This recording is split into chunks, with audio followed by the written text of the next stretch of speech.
to make sure you are all in the correct place, this would be the panel called Searching for God in the Postmodern World, Fiction, Poetry, and Television. We're all here for that? Okay, good. Awesome. So I will briefly introduce each of our speakers in the order that they appear in the program and in the order in which they'll speak. So first, let me just introduce and welcome Julianne Dolan Mitchell. She's a doctoral candidate in systematic theology and a presidential fellow at the University of Notre Dame. Her research focuses on philosophical theology and the intersection of theology and the arts. Her dissertation seeks to construct a theology of human creativity, building on the philosophy of Jacques Maritain. Prior to joining the doctoral program at Notre Dame, she was a speechwriter in Washington, D.C. Please welcome Julianne.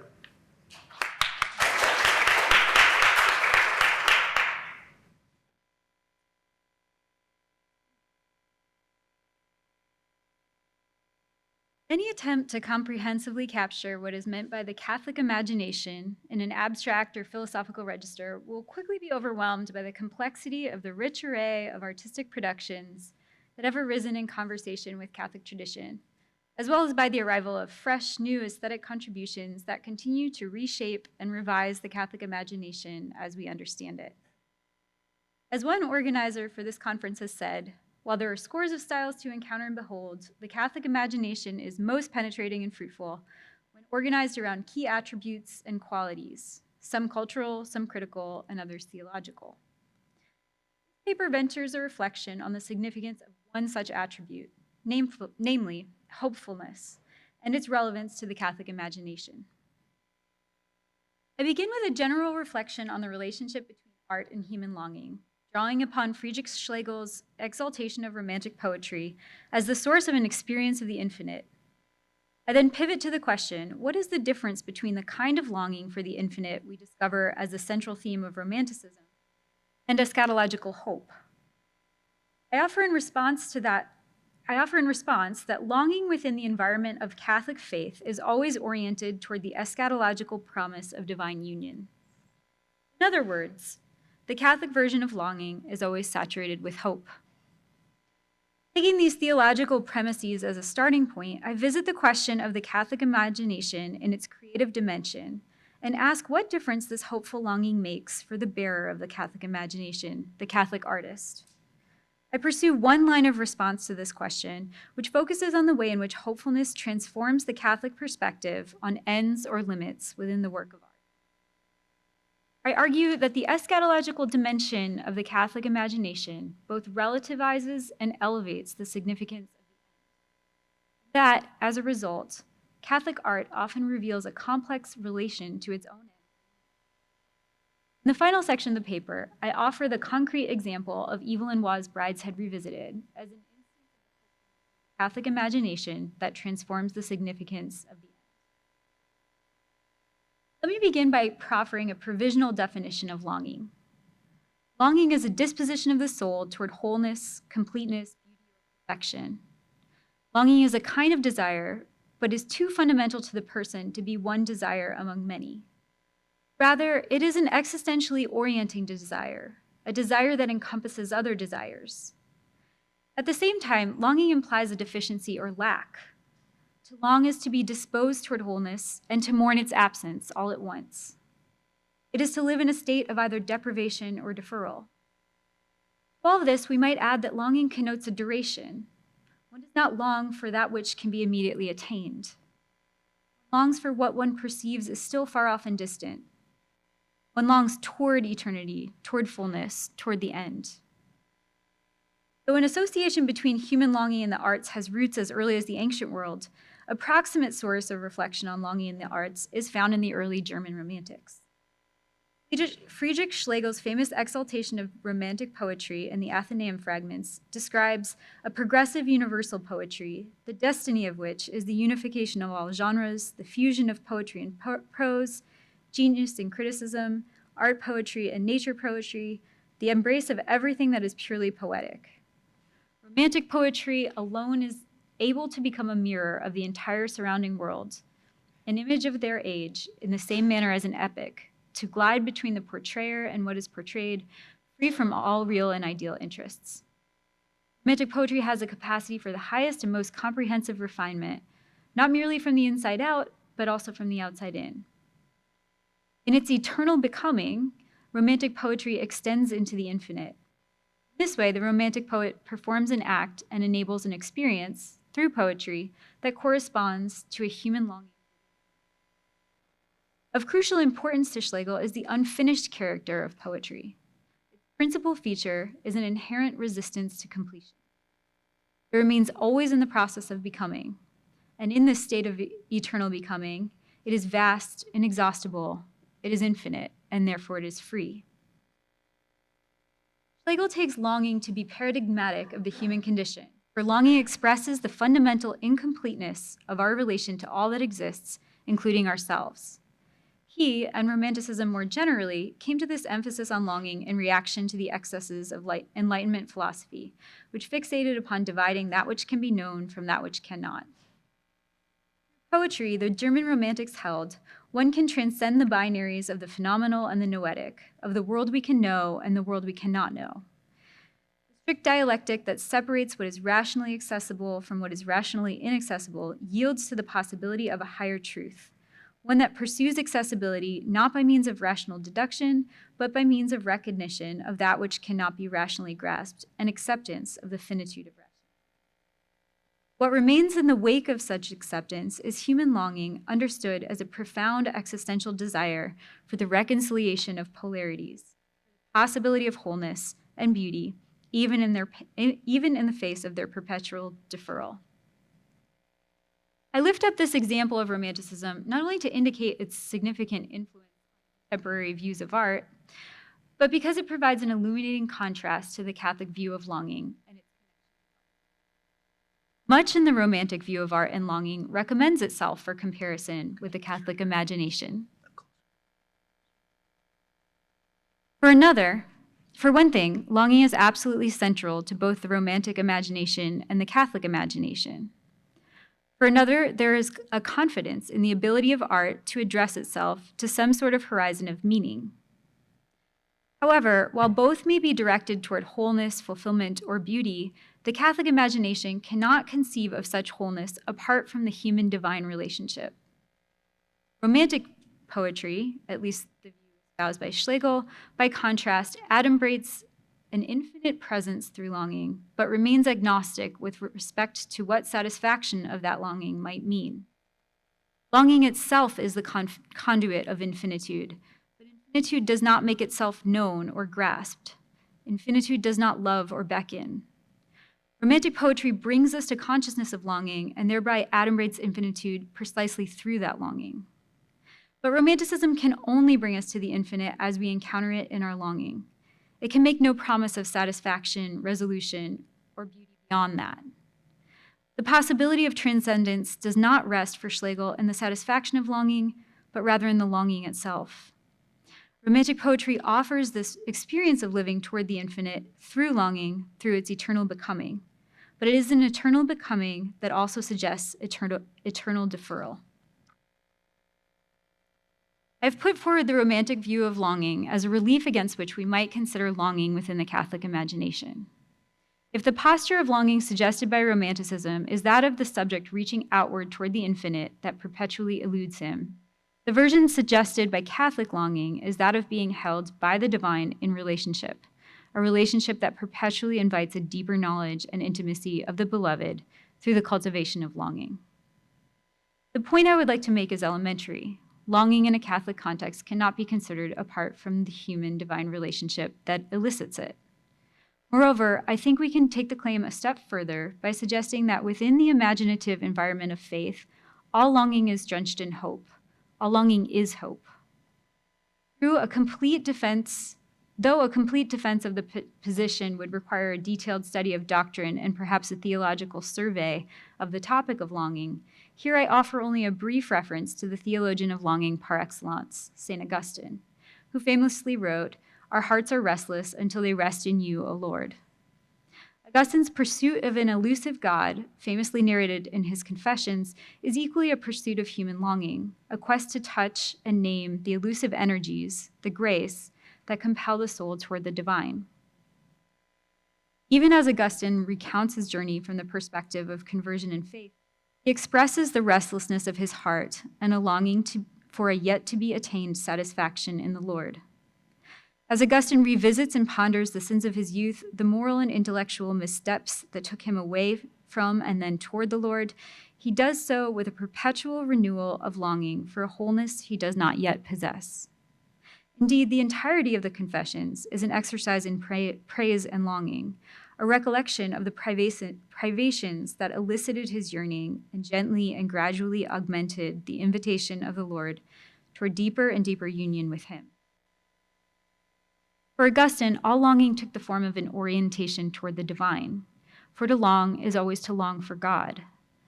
At the same time, such longing is infused with hope because it is longing that is initiated by God, for a wholeness that is promised by God. We long for God from within the promise of God. We have been assured of the rest that will sate our restlessness, and therefore we are the restless who live toward the promise of rest. Wholeness or completeness sought by Augustine can bear the burden of this assurance because it is rooted in the beckons of a personal God. The form of the privation expressed in Catholic longing is that of a covenant. Our hearts are restless until expresses the mode proper to Catholic longing. In a word, that mode is hope. Hope resembles longing in a romantic sense inasmuch as it is oriented towards some wholeness that it lacks. It is restless and deprived and yearns to be complete. But hope differs insofar as it is not defined by its lack, but by its assurance. Moreover, hope's assurance, grounded in divine promise, transcends boundaries and limitations, including the boundaries and limitations inherent in our rationality. To live in hope is to live fully in light of the divine promise, even or perhaps especially when the divine promise seems frustrated by limitation. Indeed, the fulfillment of hope necessitates the frustration of the most significant of limitations, namely death. In other words, hope orients us toward a completion or wholeness that we cannot understand or even imagine. It shatters the boundaries of plausibility and opens us to an existence we cannot fathom. Our audacity in hoping beyond every limitation arises from the fact that our hope has its source in divine promise, a divine promise that assures us a share in divine life itself. In embracing this promise of a share in the divine life, we also embrace a kind of liberation of the imagination from its ordinary sense of limitation, to which I will turn now. What I've tried to suggest so far is that the creativity of the Catholic imagination emerges from a specific kind of longing, a hope-filled longing, that differs from ordinary longing in that it is predicated on a promise of a share in the divine life. In a word, I have suggested that the Catholic imagination is an eschatological imagination. The divine promise of a share in the divine life points our longing toward the eschaton, transforming the way in which all limits and boundaries function within the Catholic imagination. At the same time, just as the eschatological destiny of the soul does not render all prior human events, including death, meaningless, so also the eschatological outlook of the Catholic imagination does not render all endings or limits meaningless. Indeed, the meaning of all prior events is heightened in light of the eschatological end because the end is present to all other events in the form of hope. The effect of hope on the Catholic imagination, therefore, is twofold. On one hand, hope relativizes the end or the limit. The Catholic imagination has been stretched by the reality of the promise of divine intimacy. In light of that super-imaginative end, all other ends acquire an air of transience. On the other hand, hope affirms the ending or limit because it is precisely in the ending or limit that the need for hope is most fully recognized and expressed. Hope indicates both a disruption of the ordinary sense of limitation and a profound continuity between hope as it is lived in the form of longing and hope as it is lived in the form of fulfillment. Catholic imagination, I would suggest, always bears the mark of this complexity around the ending or limit of the work of art. Endings or limits are subject to revision, to superabundant possibilities, to saturation by unimagined and unimaginable meanings. Just as the apparent end of a human life unfolds into an eschatological destiny, so also the end or limit of the work of art is open to a frame beyond itself. At the same time, that very openness transforms the significance of the end. While maintaining its immanence, the end or limit fully transcends its earthly limitations. An eschatological orientation radically recontextualizes the end or limit, embedding it into infinity, into the story of salvation. Not merely a conduit for meaning, the experiential contact with the infinite, the end or limit, in a sense, baptizes the work with eschatological meaning, satisfying the accompanying longing and bringing it to completion. In so doing, it reaffirms the significance of the end because the end participates, through hope, in the eschatological. The eschatological raises the end by placing it in transformed continuity with possibilities it could not imagine on its own terms. The reflections I've offered so far have been, perhaps, excessively abstract. That is, in part, a necessity of attempting to say something broad about the Catholic imagination. In the time that remains, adhering to the principle of non multa sed multum, I would like to offer a brief example of how hope transforms the end or the limit of a work of Catholic imagination, particularly familiar and dear to the Catholic imagination, Evelyn Wallace Brideshead Revisited. Parenthetically, I observe that the case I've made is perhaps most easily supported in the case of the novel. It will be more difficult to make concrete claims about endings or limits in the case of, say, sculpture, though I have some confidence that the argument still holds. Waugh offers perhaps the most well-defined example of the Catholic imagination's unique conception of the end or limit in the conclusion of Brideshead. The love affair between Charles Ryder and Julia Flight, which has become the novel's touchstone of real love, of redemption even, ends abruptly and painfully when Julia, still married to her first husband Rex, refuses to elope with Charles and vows that she will not do the unforgivable, the bad thing I was on the point of doing that I'm not quite bad enough to do, set up a rival good to God's. Charles, the ever-intractable agnostic, whose reluctant integration into the patterns of the Flight family's intense Catholic piety seemed to have only heightened his sense of spiritual alienation and left him brokenhearted, can only reply, I hope your heart may break, but I do understand. If Waugh has successfully moved us to care for Julia and Charles, to believe in their love, then the conclusion of the final chapter is tragic. Catholicism has been the cause of untold pain, the disintegration of the only love we've been permitted to believe in.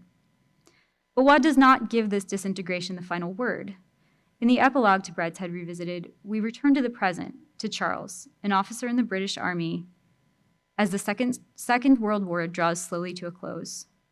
He finds himself again at Brideshead, now overrun with military personnel, and again in the chapel there that first invited his curiosity and then his disgust.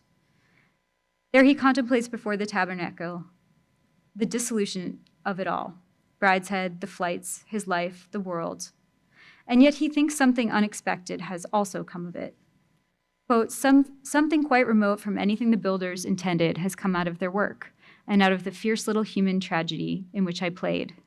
Something none of us thought about at the time, a small red flame, a beaten copper lamp of deplorable design, relit before the beaten copper doors of a tabernacle.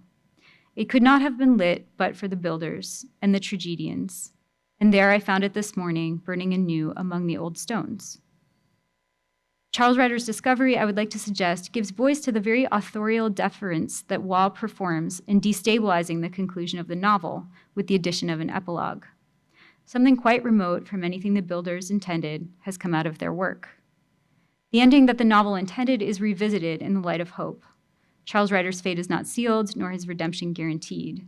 You're not permitted to see the remainder of Charles' story play out.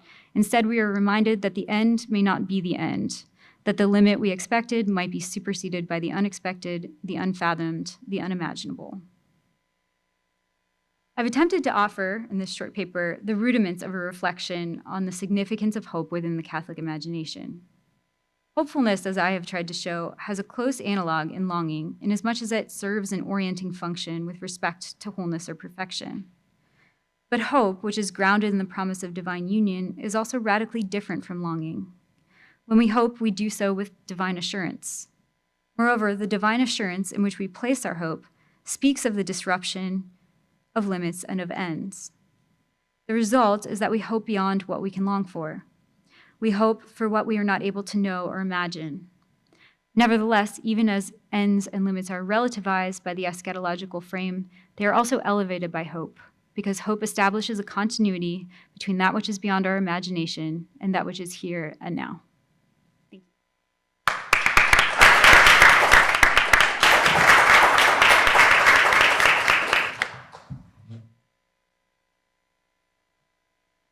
Next up, we have Emma McDonald. She's currently a doctoral candidate in theological ethics at Boston College. Her areas of interest include sexual ethics, the conscience, and the role of narrative in ethics. She received her Master of Arts in Religion from Yale Divinity in 2019, where she studied ethics and literature. While at Yale, she also explored how short stories and poetry could contribute to moral discourse and imagination, especially in medical ethics. She also spent a semester interning at Commonweal and served as fiction editor for the Yale Institute of Sacred Music's literary arts journal, Letters. She received a BA from Middlebury College in Religious Studies in 2016. Please welcome Emma.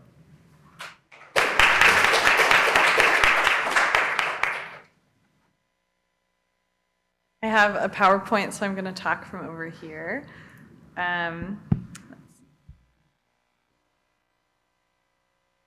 So I wanted to start with an image from Robert Lax's poem, The Circus of the Sun, which I'll be talking about in conjunction with Fanny Howe's novel, Indivisible. But I also wanted to show you this book that his poem is excerpted in, because it was just republished in paperback form, and before that it was kind of hard to find, and so I'm excited that it's now more accessible. So this is the very beginning of The Circus of the Sun, and he says, "And in the beginning was love. Love made a sphere. All things grew within it.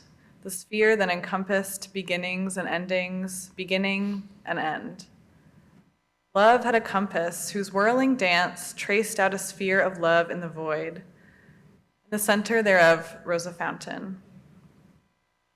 The opening lines of Lax's poem, The Circus of the Sun, reimagine creation as a whirling dance of love, encompassing void and overflowing presence. The spherical imagery he employs is but one example of the enduring image of the circle to convey the search for God. Long before Lax, the Greeks believed that the circle represented God in geometric form.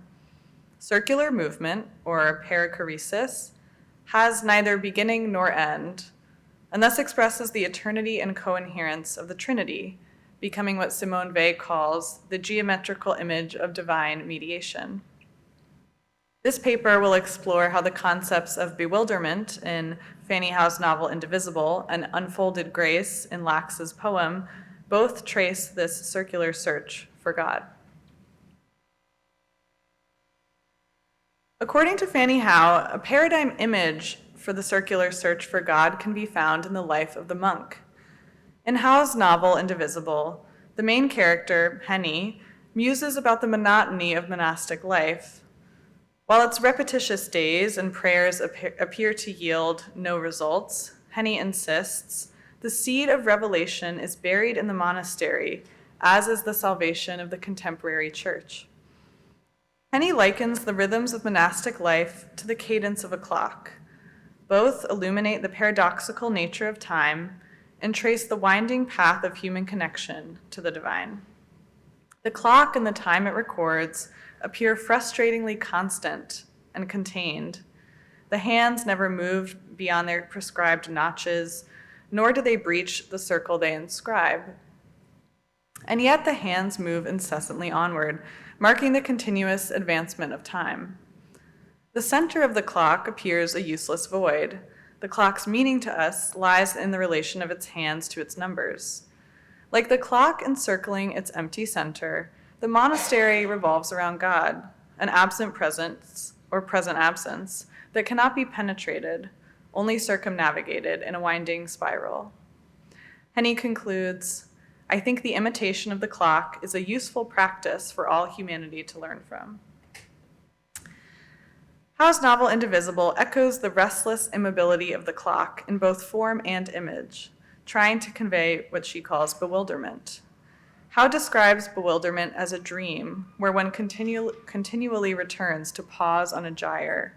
She says, in both my stories and my poems, it could be the shape of the spiral that imprints itself in my interior before anything emerges on paper. Like the hands of the clock circling its center, bewilderment circumnavigates, believing that at the center of errant or circular movement is the empty but ultimate referent. In order to convey bewilderment, Indivisible teeters between the necessity of a linear plot and the decidedly unlinear quality of human experience. Henny's constant revisiting of encounters in her life reflect not only her precarious state of bewilderment, but also illuminate the only way to resolve the unresolvable, to dwell in transit, in the liminality of the innermost void of mystery. Henny reflects, I am a crackle of static between God and God, motion without color. Who dares to ride between all things forever, like the chirp from a bird's beak before it finds an ear? I don't know who God is, Godding inside of me. The images of riding between all things forever, of crackling between God and God, communicates Henny's awareness of her own bewilderment. She is constantly uprooted and in flux. Indivisible constitutes her experiment with a more chaotic enactment of the search for God in everyday experience. The novel presents a jumbled sequence of events and reflections that displace the reader. At the same time, however, Indivisible ends in terms of plot and narrative exactly where it begins. To confront the impossibility of expressing in words the fact that actions occur simultaneously, Howe returns again and again to the same events in different ways. This structure generates a tautness, a sense of both movement and stagnation that stretches the boundaries of the novel so that its center becomes inscrutable. Indivisible itself echoes the hollow tick of the clock, circling the boundaries of a limitless void.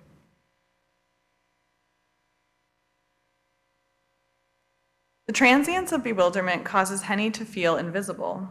She says, the only thing I have in common with God is that I don't exist.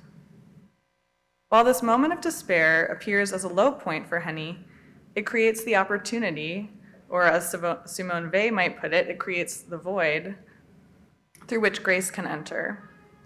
The destruction of Henny's false sense of self allows for what Weil calls the divine emptiness, fuller than fullness, to occupy her.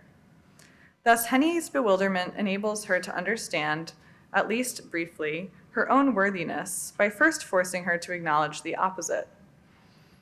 It is only once she is utterly lost and hopeless that she experiences grace. The insight granted by grace allows Henny to tell this story and to facilitate for the reader a glimpse of the glimmers of grace.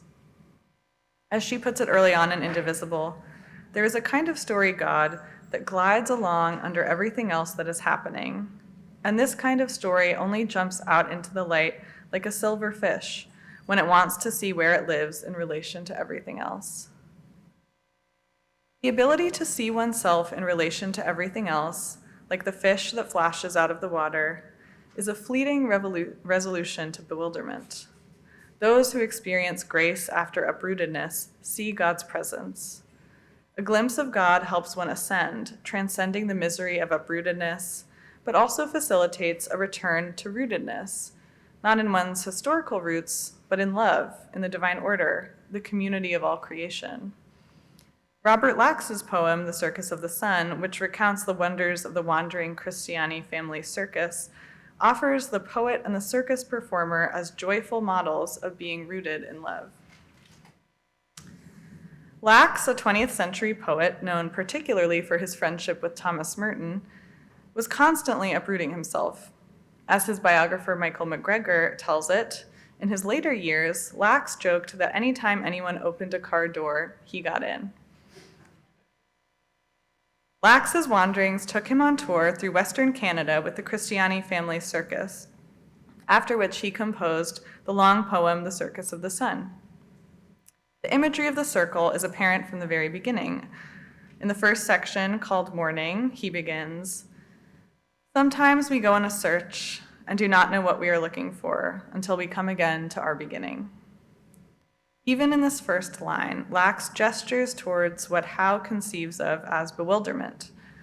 Like an indivisible, the Circus of the Sun is circular, not only in imagery, but in structure. The jubilance of the Christiani family illuminated in the poem is encased within the circadian rhythms of the circus, which are in turn embraced by creation as a whole. Creation becomes the outermost part of the spiral, but also forms its core. It is the very source of the circus's jubilance. Just as the hands of the clock trace their own circle while always gesturing to the clock frame enclosing them, the acrobat's somersaults, the juggler's rings, and the ballooning orb of the circus tent all revel in cyclical creation, what Lax calls the Circus of the Sun. The lifestyle of the circus members is like clockwork. They rise in the morning and unfurl their tent, marking the rising circle of the sun. As dusk approaches, the tent deflates, the sun goes down, and the circus dies until it arrives in the next town, a joyous reenactment of a wandering death and resurrection. Lax's poetry functions similarly. Circus of the Sun simultaneously charts the freewheeling circus spectacles and the grander revolutions of all of creation, opening the reader up to the ever-widening circles that swell the span of God's eternal kingdom. And indeed, like the gesture of each Christiani stunt and each poem, the whole of Lax's life serves as a gesture, a tick of the clock that with its whole existence echoes the glory of God. Those who rose early enough to witness the building of the circus have seen, as Lax says, all the days of creation in one day. We have known the creation of the firmament, and of the water, and of the dry land, and of the creatures that moved in the deep, and of the creatures that moved on the land, and of the creation of men, the waking of acrobats. We have known these things from the beginning of the morning, for we woke early. We rose and came to the field. Thus, the morning of the circus is not mere entertainment. It praises God, and capturing its observers in the enrapturing outpouring of creation, allows them to see beyond the present moment into the eternity of time, as they witness both the origin and the continuity of God's creation. Witnessing creation in this way allows the circus performers to recognize their place in creation. For Lax, the acrobats are God's chosen people. Mogador, a good friend to Lax and one of the primary performers appearing in the poem, captures the gracefulness of the acrobats as they move through the world. Of Mogador, Lax says, "He walks the earth like a turning ball, knowing and rejoicing in his sense of balance. He delights in the fulcrums and levers, teeter boards, trampolines, high wires, swings, the nets, ropes, and ring curbs of the natural universe." Lax emphasizes the fact that Mogador sees all of creation as a delight, as a spectacle that can amaze. To Mogador, the world beyond the circus tent is itself a circus, carefully ordered and balanced, yet miraculous. Mogador exemplifies Fanny Howe's description of bewilderment. She says, "For to the spiral walker there is no plain path, no up and down, no inside or outside. Beneath his feet, the world is buoyant, thin and alive as a bounding rope. He stands on it poised, a gyroscope on the rim of a glass, sustained by the whirling of an inner wheel. He steps through the drum of light and air, his hand held forth. The moment is a sphere moving with Mogador." In these lines, the spherical imagery returns. The outer world is a sphere, a turning ball, a gyroscope, but Mogador's interior also contains an inner wheel. These lines recall the imagery of circles inscribed within circles from earlier stanzas in Lax's poem and in Howe's novel Indivisible. Mogador provides the paradigmatic example of the circus performer rooted in love and the divine order. Howe asks, "Who dares to ride between all things forever?" Lax answers, "Mogador." Lax refers to the feats of the Christiani circus as unfolded grace. He sees the freedom of the artist and acrobat as participation in God's wisdom, as heavenly grace unfolding, flowering, and reflecting in the physical grace of the player. He contrasts this freedom with the world of men condemned to earn their bread by the sweat of their brow, a clear reference to the Genesis story of Adam and Eve's expulsion from the garden. Lax values the freedom of the wanderers in the earth, the monk, acrobat, and artist, who live by playing, like the lilies of the field in the Gospel of Matthew. Playing, says Lax, forces us into the present moment. The circus life provides this same function. He asks, what do we know of the way of our walking? Only this step, this movement, gone as we name it. Abiding in the present requires a disavowal of the ego. For instance, in the Circus of the Sun, Mogador struggles to perform a somersault to impress Penelope, the tightrope walker.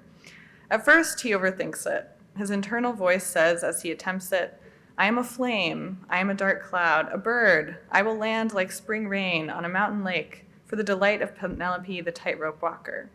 And he fails. It is only when he forgets his motivations and pressures and relinquishes his attachment to success that he succeeds. Lax writes, he didn't think anything, he just did a somersault and landed with 2 feet on the horse's back. To emphasize the empty fullness of this moment, Lax adds, Mogador looked at her, then back at the horse, and with a gesture of 2 arms he said, it was nothing. In this moment, Mogador is able to shed his ego and empty himself to allow the grace of God to enter, and this becomes evident in his accomplishment of the trick. Like Mogador, Lax found himself drawn towards emptiness and absence as his poetry matured. His work following the Circus of the Sun becomes sparse and simple. Like Henny at the end of Indivisible, he sees his role as one of transparency, of letting in the colorful light of the divine without getting in its way. Lax's journal entries collected in the book, Love Had a Compass, end with a spare prayer he composed, which I'll read to conclude. I praise the Lord for the beauty of the sun. Beauty of the sun. I praise the Lord for the sound of the wind. The sound of the wind. The sound of the wind. The beauty of the sun. The beauty of the sun. The sound of the wind. The sound of the wind.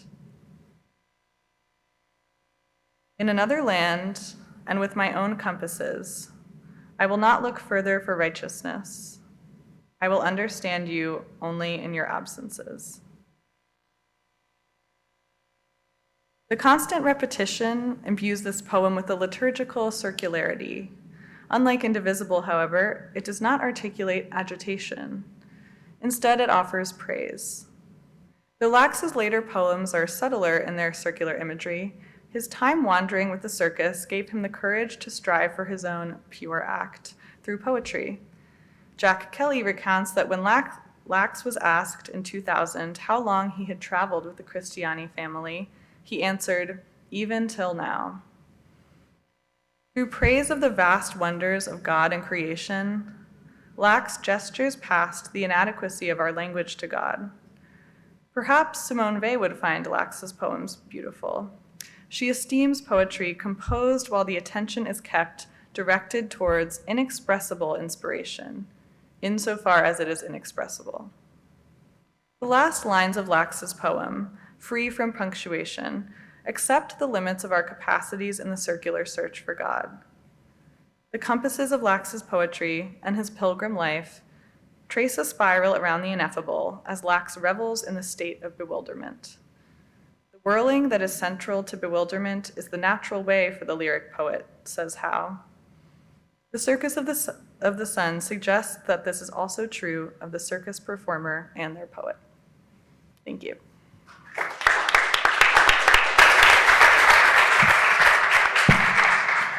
And please welcome our third speaker today, Stephen Tardif. He is an assistant professor at the University of St. Michael's College in the University of Toronto, where he teaches in the Christianity and Culture program.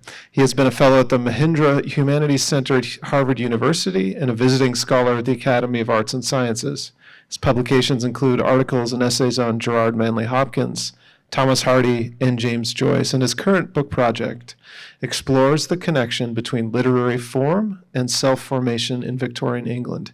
He also serves as a co-editor of the Hopkins Quarterly. Please welcome Stephen Tardif.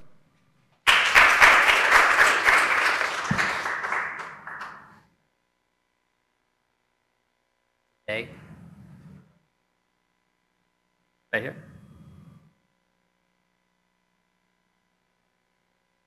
Sorry, I forgot to set up my PowerPoint talk, pardon me.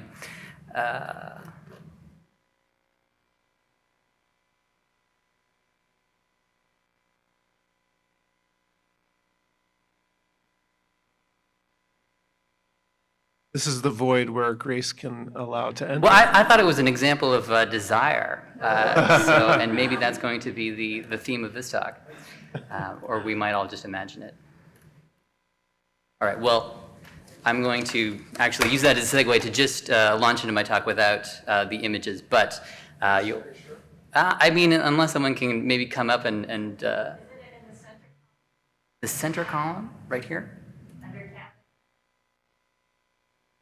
No, that's not mine, unfortunately. I mean, we could check it out.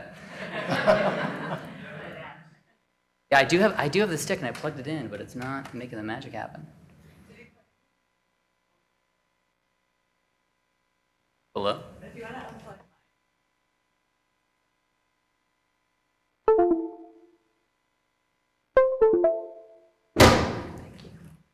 I mean, we need the pictures, right?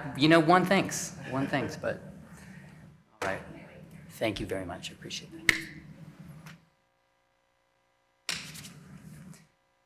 it. Preach the gospel at all times. When necessary, use words. I begin with this well-known quotation attributed to St. Francis because it encapsulates the two themes of my talk. On the one hand, the quotation brings into view the role of words, actions, and images in the transmission of the gospel message. On the other hand, it raises questions about the idea of transmission itself. Because, despite the fame of this quotation and the way that it points to the radical gesture at the root of the Franciscan way of life, St. Francis never uttered those words.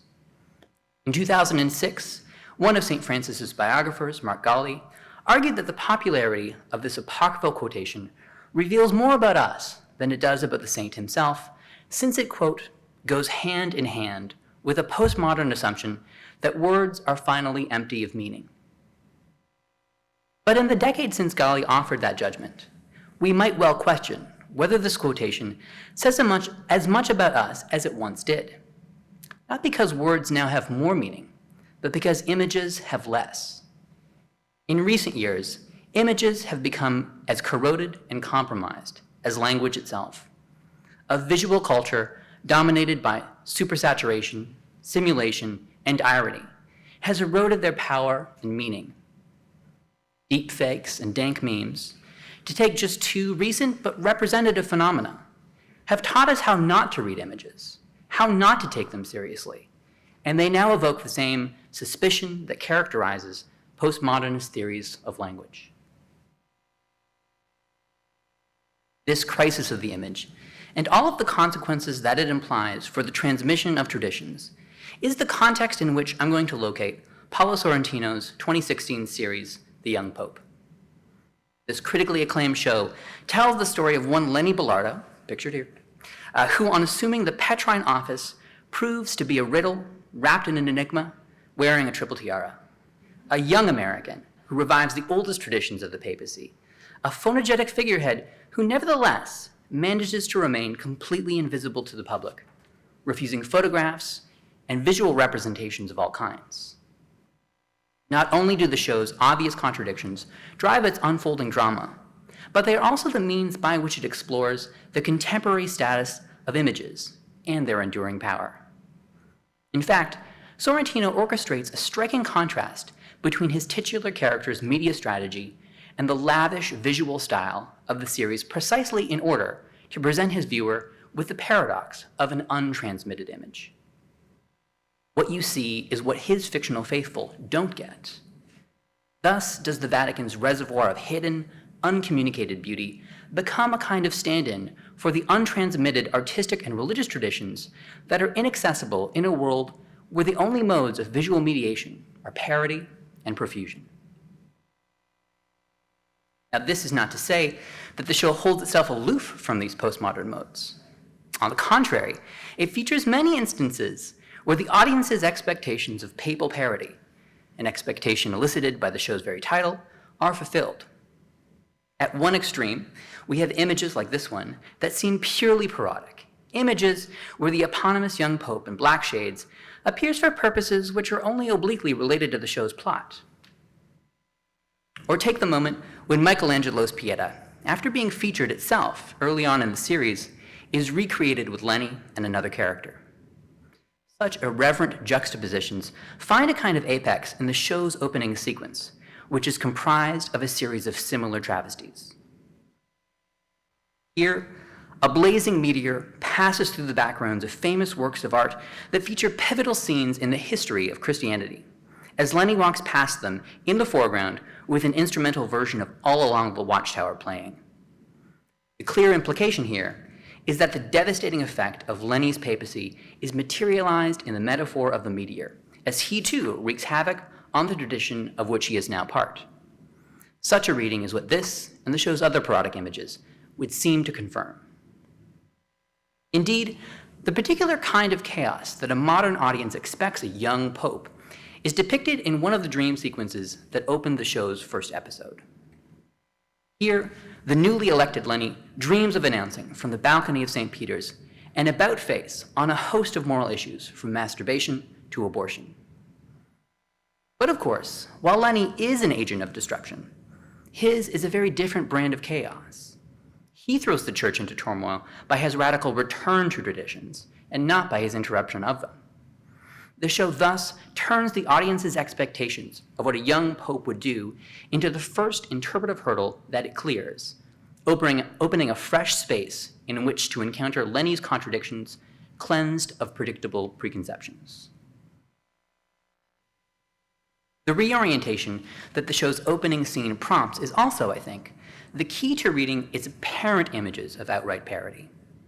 Instead of really subverting traditions through travesty or irreverence, these images are actually the vehicles for communicating tradition.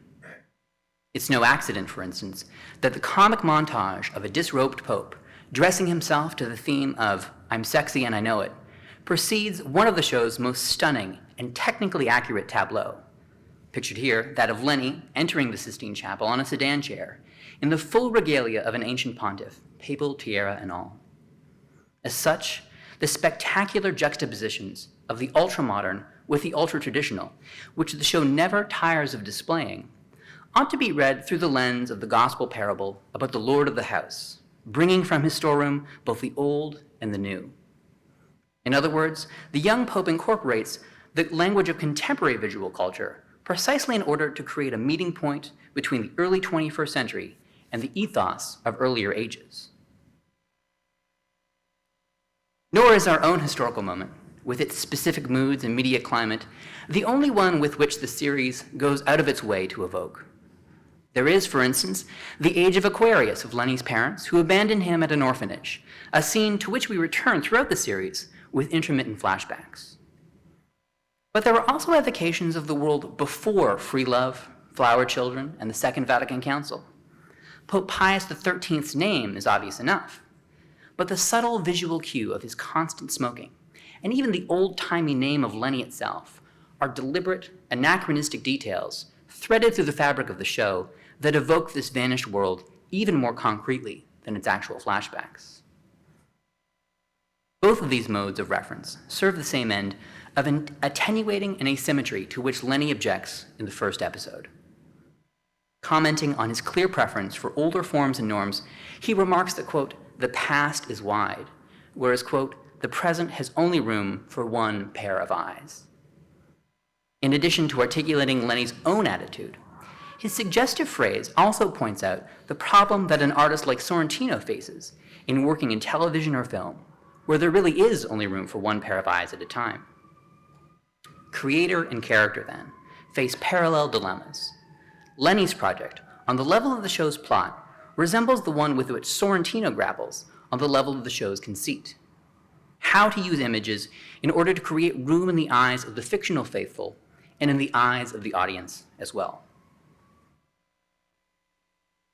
Although we've already examined some of Sorrentino's techniques for doing just this, Lenny's striking media strategy is by far the most important. As we watch him disappear behind the walls of the Vatican, concealing himself as he reminds us, like Kubrick, Salinger, Daft Punk, and Banksy, the audience sees one of the most common techniques that cinema and television use to create imagistic desire laid bare.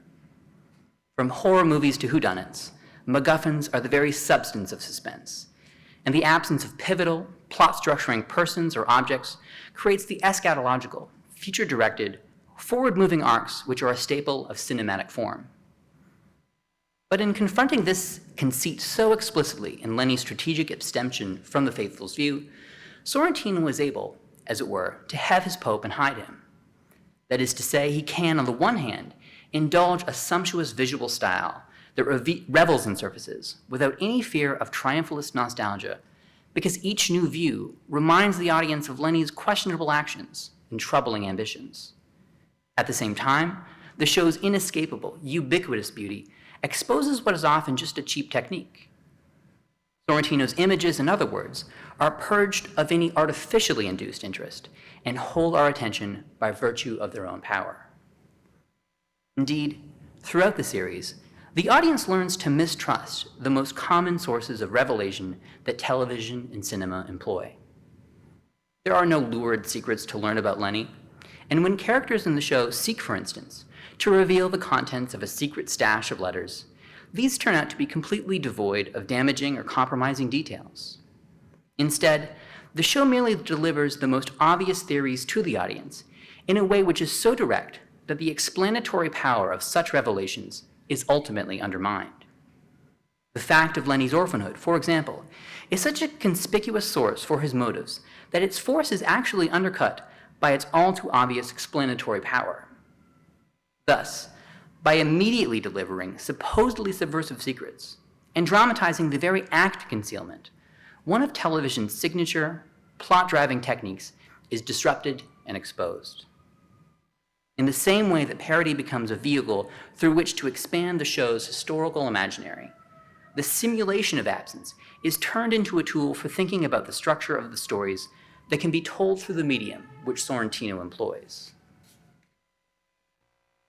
Of course, the delicious irony here is that the subversive exposure of this signature trope occurs within the very form which seems to have done so much to fracture the integrity of the image through the use of similar techniques.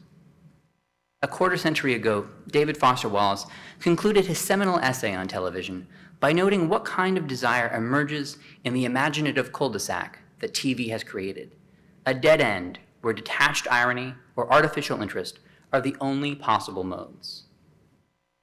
Wallace writes, quote, "The postmodern founder's patricidal work was great, but patricide produces orphans, and no amount of revelry can make up for the fact that writers my age have been literary orphans throughout our formative years.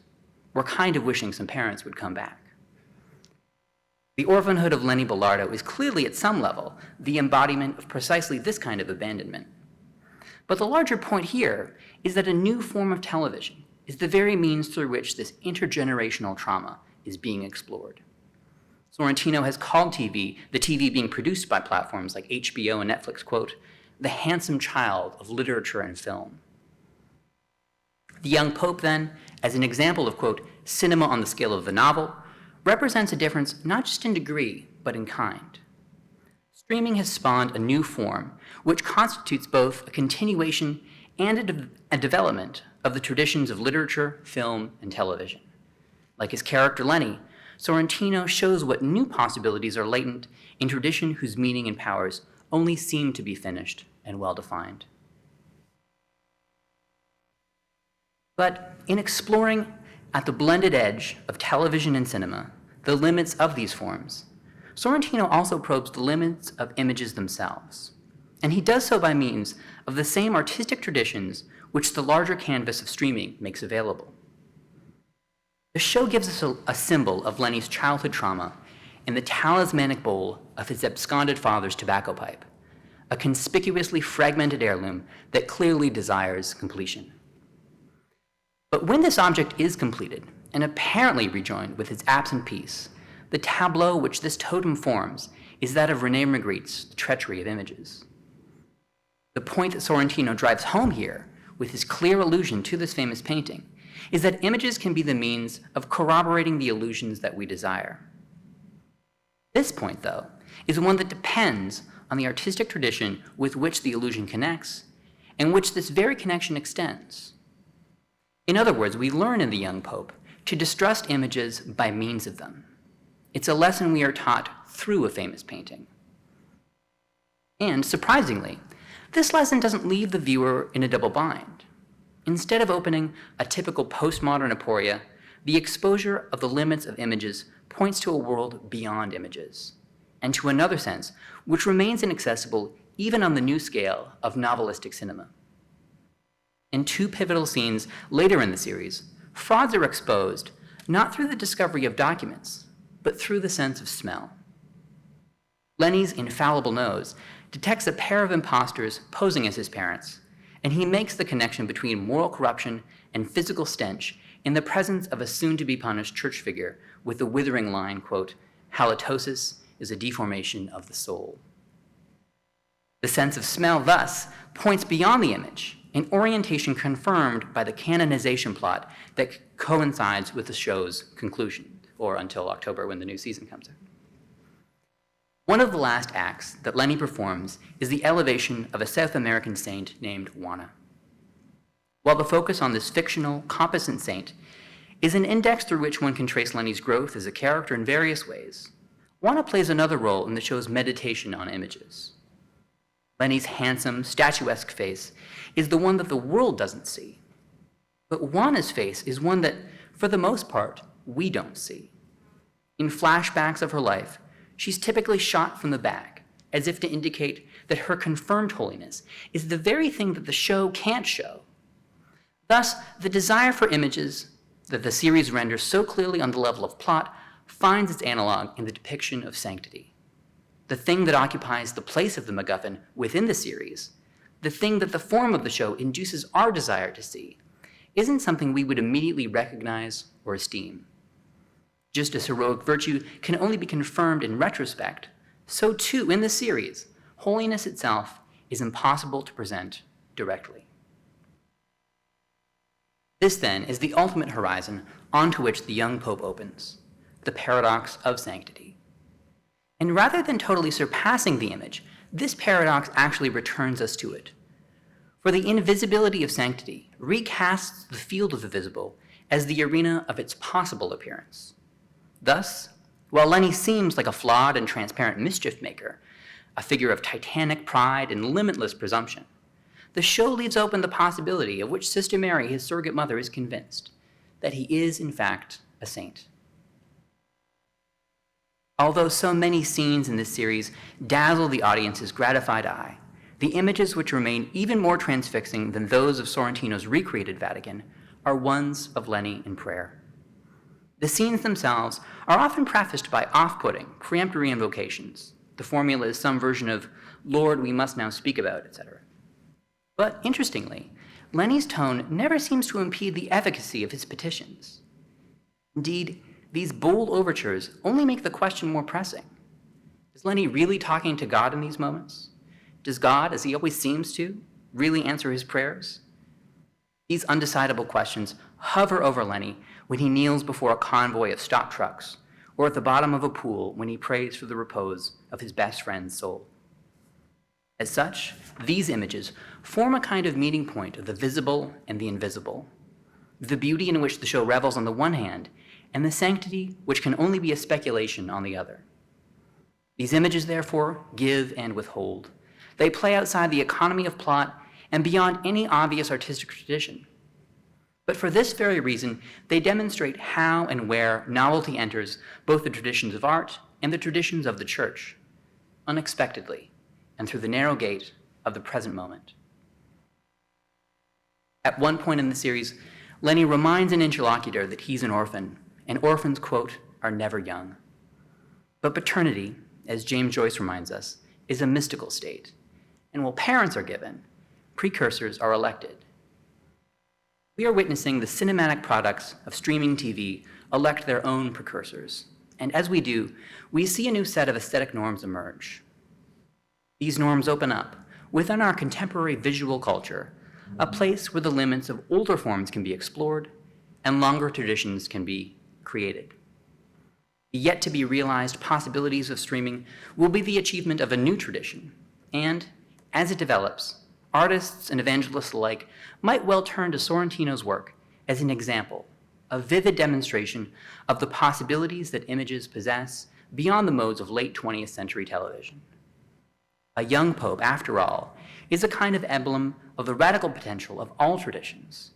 Indeed, such a pope points towards the God who is, as St. Augustine says, younger than us all. Thank you.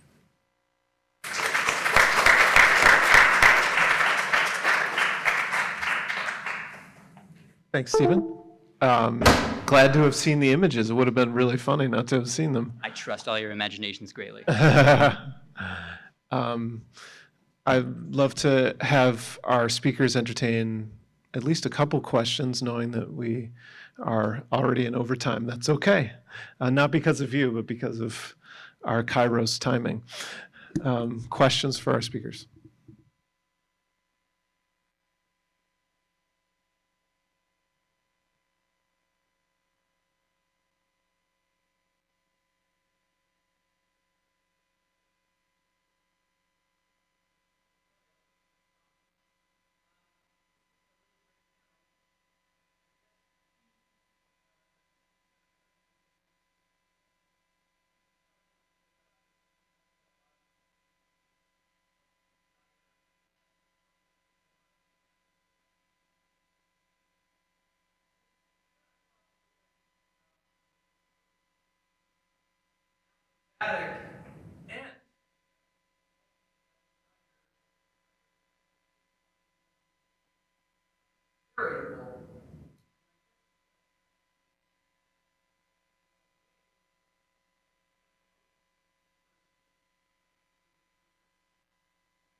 Yeah, and maybe my answer is going to open it up to Julie and Emma and the way that they can respond in their own sort of investigations, which focus really on the novel and poetry in various ways.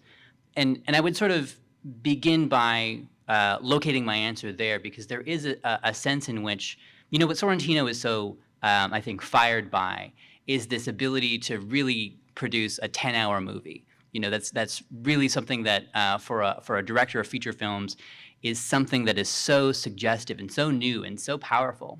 And his telling connection with novelistic form is one which I think is the through line, because that's maybe the place where he can push beyond some of the expected tropes. You know, the figural excess of an epilogue of a novel like Brideshead, you know, the way in which it's sort of, you know, surpassing its own limits when commenting on its own action. That's, I think, what Sorrentino's finding and exploring. This is a way to, yes, there are ironic moments, but it's also the means by which he can sort of explore a whole encyclopedia of different visual moods, as it were, different tonalities. And I think that is sort of like part of this answer. And it ultimately, I think, goes to the historical moment in a certain kind of way, in the same way that Romanticism was sort of like, you know, a very sort of like felt presence for articulating a certain kind of desire. And just in the same way that our contemporary moment for the poets that you mentioned is also sort of like deeply implicated in the forms that they use. I think that is part of where we can see some of these dynamics playing out.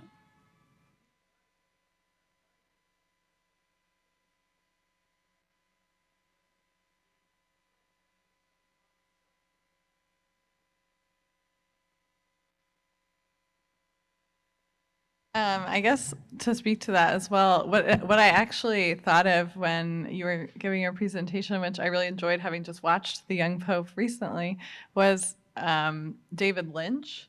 I don't know if that's if you're familiar with his work at all, but I think when you were talking about precursors and sort of like the transition to a more streaming version of media, I thought about him in part because his films have had so much influence on filmmaking today, and he's still, at work, obviously, but also because when Twin Peaks came out in the early 90s, it, I think, was his version of having like a, 10, 20-hour movie where it just unfolded in this very mysterious and slow but accessible way. But it also was very much before its time and anticipated, I think, a lot of the like transitions that you mentioned. So that was unrelated to Robert Lax, but that's just what I thought of. I mean, that's such a great connection to make because Twin Peaks, in this very strange kind of way, exists before and after the sort of like reign of irony in a way. And Agent Cooper is like the most sincere person on the planet. He's like the Dudley Do-Right of the American imaginary in this kind of way. And he is sort of like just immune and inured to all the kinds of tropes of, like there's no Seinfeld or Letterman, I'm outside the sketch thing with Twin Peaks. And the very fact that he sort of like just wakes up from this coma in this peculiar kind of aphasia is almost Lynch's metaphor for, returning to this very sincere mode, I think. As the connections with the long form miniseries of Brideshead and Lynch's work, I think like the point here is one about scale. And I think maybe puts us onto the track of the way that thinkers like Balthasar want to think about what the grandest scale possible might mean for Christian revelation. Also, one sort of similarity I see between definitely Dale Cooper and Twin Peaks and David Lynch and Robert Lax, and perhaps also in The Young Pope, is like this sense of childlikeness that comes with the simplicity, but also and a sense of like lightheartedness and delight, but it's also very serious at the same time. And I think there's less of that in Fanny Howe's work at times because there's more of sort of like this deep misery. And Robert Lax doesn't really have a whole lot of that. I think his work tends to be much more focused on joy and praise than interrogating the depths of darkness. But at the same time, I think he's able to communicate something that's very unironic. But at the same time, if you read his letters to Thomas Merton, they are total jokesters all the time. And they were both writing for Columbia's magazine, The Jester, when they were there together. And so I think they definitely are sort of formed in a culture that involves a lot of irony and satire, but he also doesn't necessarily employ that in his poetry in the same way that he did categories of his life. I would only add, I think one of the questions that my paper doesn't deal with, but that I think is deeply relevant, is the question of what hope will look like in various kind of aesthetic iterations. That at a minimum, I've tried to frame it in sort of a minimalist way, that it's an assurance of something, but what that assurance actually looks like, and how something like ironic distance reshapes that assurance aesthetically, I think is open to discussion. So the systematic theologian in me goes to, well, the cross is the condition, possibility of eschatological union, and maybe in a more aesthetic register, the cross is par excellence of longing, of the dramatic tension that the appearance of an end that cannot imagine, that cannot imagine an end beyond itself, and yet obviously cross and resurrection, the possibility of resurrection emerges, and so that becomes sort of, I suppose, icon par excellence of what longing, how this kind of relation between longing and eschatology works itself out.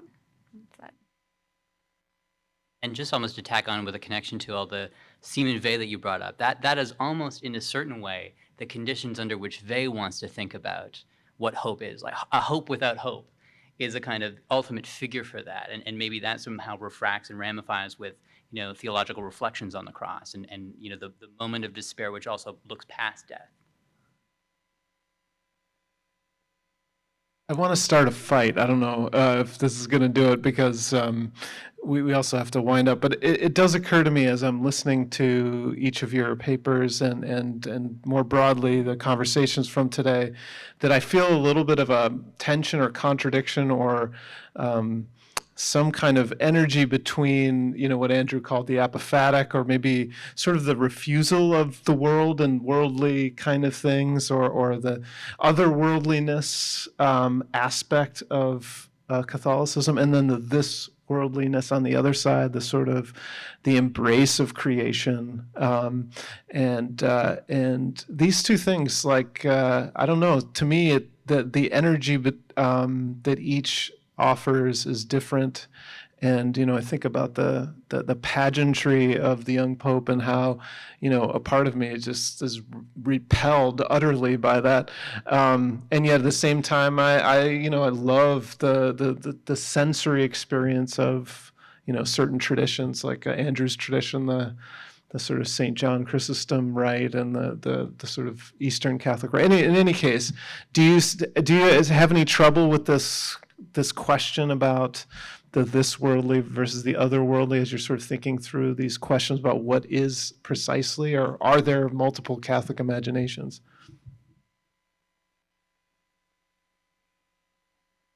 I would say I personally have a more cataphatic, like, sort of,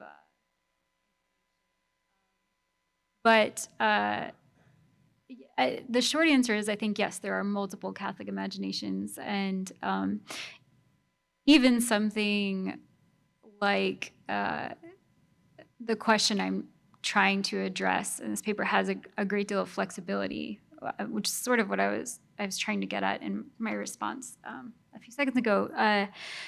Just insofar as the content of hope, of what is hoped for beyond just an assurance, could lean more apophatic or cataphatic. It could lean more in the direction of, on one side, the Catholic imagination could insist upon a more illuminative or illuminated or imagistic approach to this is the content of hope. On the other hand, it could lean more in a more apophatic direction that encounters, and I think in a postmodern context, it's the more viable option, that we're encountering the limits of images constantly, and it's only in questioning and distancing ourselves from them that we create a space for the divine.